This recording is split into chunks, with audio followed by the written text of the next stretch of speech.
My lords, ladies and gentlemen, hello and welcome to Transport Fever 2 and the Land of the Free series on the custom map that is available on the Steam Workshop, the Northeast Corridor version 2.0.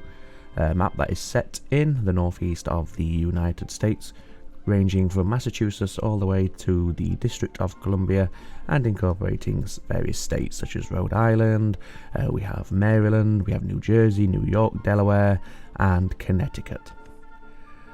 So I need to give you a little bit of a background story for this episode. It's going to be a short one, as you probably already flagged up by the length of the video.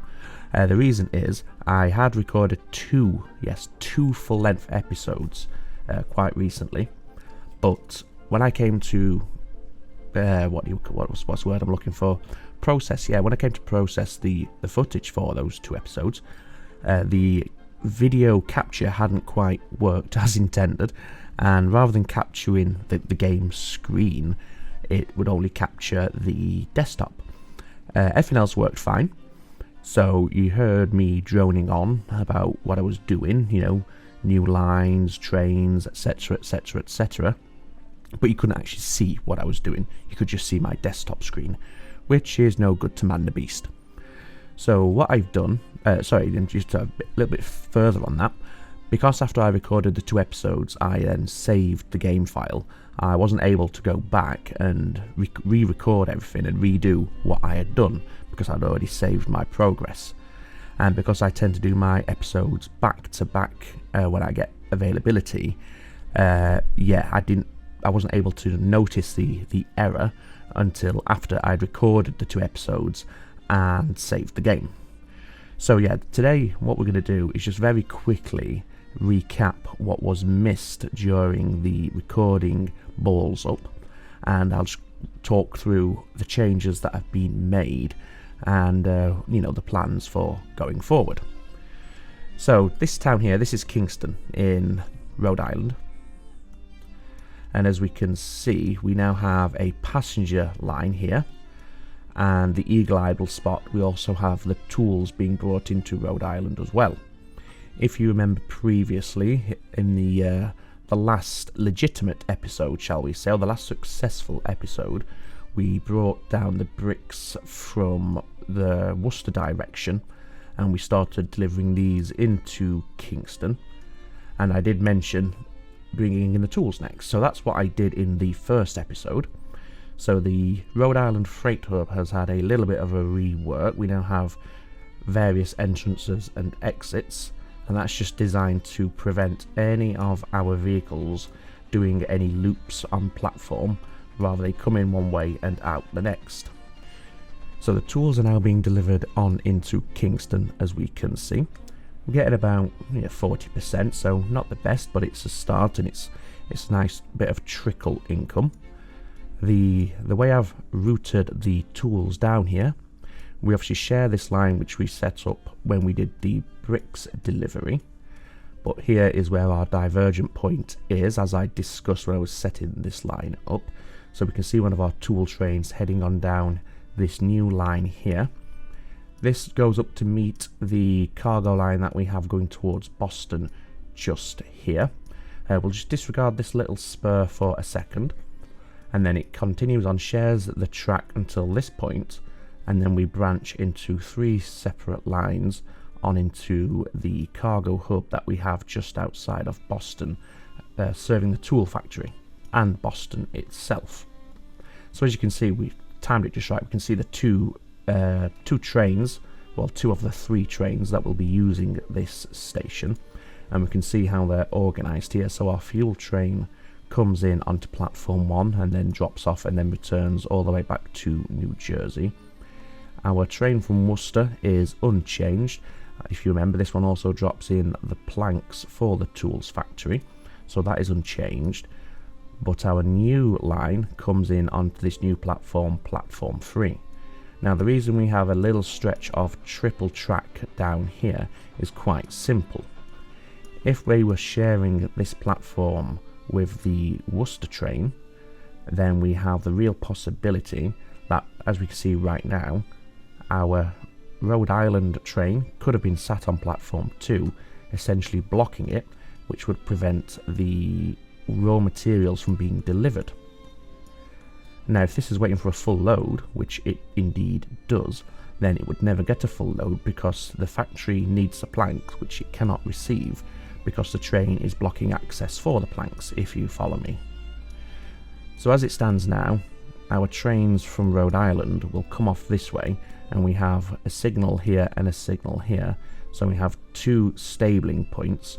So our trains are clear of the main line here, which doesn't stop our planks being brought in and delivered to the factory. So it just keeps everything flowing a little bit more freely, and it prevents the possibility of anything getting snarled up. Now, if we just head into Boston, we can see this is where our passenger line actually originates and starts. For now, I've named it the Massachusetts to New York link. It doesn't go to New York yet, it only goes as far as Rhode Island, but the plan is eventually it will head into New York City. To serve this city, to serve Boston, I've got a simple two-stop bus loop. So the buses will collect passengers from this station here, and then deliver them to the train station, and vice versa. They'll collect any passengers that have just arrived and take them into the centre of Boston. This bus stop, as we can see, does, in fact, I think it maybe one or two residences or commercial buildings. Yes, there's one or two buildings that aren't quite within the catchment area for this bus stop, but as we can see, it covers the overwhelming majority of Boston with just a single stop. So that's why we've gone for a simple 2-point loop for now. We can see one of our trains arriving into Boston just now, so we'll have a look at the trains we're using here. This is the Baltimore and Ohio variant of the American 440, and for now we just have 2 passenger wagons. I went for 2 because I did look at adding 3, but any more than 2, so 3 and beyond, dragged the rating for the locomotive down to poor, and the speeds were just far too restrictive. So rather than having slow trains, I've just gone for shorter trains that manage to get to their top speed in a reasonable amount of time. So let's follow this passenger line then. Here's that little spur line I said we're just going to ignore for a moment, and this is just a connection from our line over here into our passenger line down here. That means we can still utilise this depot by Worcester, because the trains leaving the depot will just come down here, and then they will take the spur and they will head into Boston and join the line. The line itself comes all the way down here. We have a passing loop just here, and then we head on into Providence.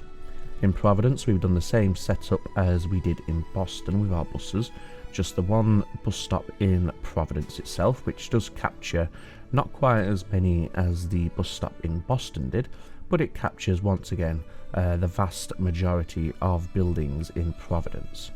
So again, it's just a point-to-point loop, nothing fancy or too difficult there. We then leave Providence, we hit another passing loop before we head on down into Kingston, and once again the same setup, just a single bus stop, and again it doesn't quite capture everything, but it's good enough to get things started. From Kingston, I have extended the line just a touch, and then it terminates here. I've done this to just future-proof our network, because eventually Kingston will grow. So by having the line in place straight away, we're not going to have to spend a small fortune demolishing various buildings and roads in Kingston when it comes to wanting to extend our Massachusetts to New York line. The overall plan for this line, as I alluded to a few moments ago, is we will go all the way into New York, and we will stop at the towns of New London, so we're now into Connecticut, and New Haven, Bridgeport and Stamford, before heading on into New York itself. We likely will not stop at Yonkers or New Rochelle. We will just go straight into New York City, and that will be the extent of this line. Eventually, much like I suppose, although I've never greatly studied the public transport infrastructure of the United States, but one would believe and assume that New York City is a bit of a hub for various lines emanating out across the eastern seaboard. So that's what we're going to replicate, or attempt to replicate, in the future. We'll have a large passenger exchange in and around New York City, and it will form the central nexus for our passenger network. So we'll have the one line that heads up to Massachusetts. We'll likely have another one heading up into the northern part of Connecticut, so heading up this way, hitting towns such as Hartford and Springfield and so on. 2 more train unlocks, as we can see, the Jupiter 440 and the Leviathan 440. So we'll have a look at those in the next episode, because this one is just purely a catch-up to show what was missed during the recording mess-up. Going back to the plan for New York, we would then have trains that head off to the west, so one heading into Delaware, into Pennsylvania, obviously all the way down to Washington DC, and so on and so forth. We will have several of those passenger nexuses, I'll say nexi. In fact, let's play it safe. We'll have several of those passenger hubs dotted around the map. Obviously New York will be one of them. I'm thinking that perhaps Boston will be another, because while we have this line coming down into Rhode Island and then on to New York and Connecticut, we'd also like one that heads up towards Worcester and just goes along the northern edge of the map, like so. Other potential candidates for a transport nexus could include, well, we might have one in Providence or Kingston, but if we head further to the west of our map, I think having one maybe in Philadelphia would be a good shout. Maybe, I don't think we'd need one for Delaware, so I don't think Wilmington or Dover would be a major transport nexus, although there would be some interchange, no doubt, at Wilmington, just to get the residents from Dover onto the various other lines. And then we'd either use Washington DC or Baltimore as the final passenger hub. Obviously all that is for the distant future, but it's just giving you an understanding as to what my current thinking and long-term plans are. So I think that covers pretty much everything that was missed in brief. Obviously the episodes making all this were a lot longer because we had the track laying, the signal work. There was a bit of effort deciding where to put our passenger stations, and in fact I'll just quickly touch on that, and I will use Boston as an example. If we open up our land use layer, we can see our residential area of Boston is centered on the northwestern side of Boston. I've wanted and tried to keep all of our passenger stations away from the residential district as much as possible. The reason for that is, if you cast your mind back to the first episode when we set up the game, we did increase the amount of effect that noise pollution and emissions has on your town growth. As we probably all know, a rail station and the trains themselves do generate a lot of noise pollution, so having them anywhere near the residential districts is going to stymie your town, and you're going to be facing an uphill battle. On that front as well, all of the buses that run on the 3 bus loops that we set up, Boston, Providence and Kingston, they all have their maintenance set to very high, just to mitigate as far as possible the effects of the noise pollution. And at that point, that is where we will leave it for today. As I said, I do apologise that it's a shorter episode than normal, but it really is just a case of catching up on what was missed during the issues when it came to trying to record the previous 2 episodes. So thank you very much for watching. Normal service will be resumed shortly, of course. So for today, we'll end by hopping on our train here as it heads on into Rhode Island. Because we've still got slow trains, this one tops out at 45 miles per hour. We will just run at 2 times game speed, just so the outro doesn't take 4 years to complete. So yes, we'll leave it there for today, ladies and gentlemen.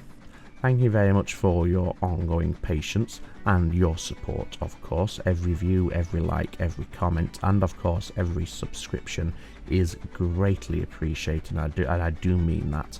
So thank you very much, all of you. But for now, all that remains for me to say is, of course, as always, ladies and gentlemen, take very good care of yourselves. It's ta-ta for now.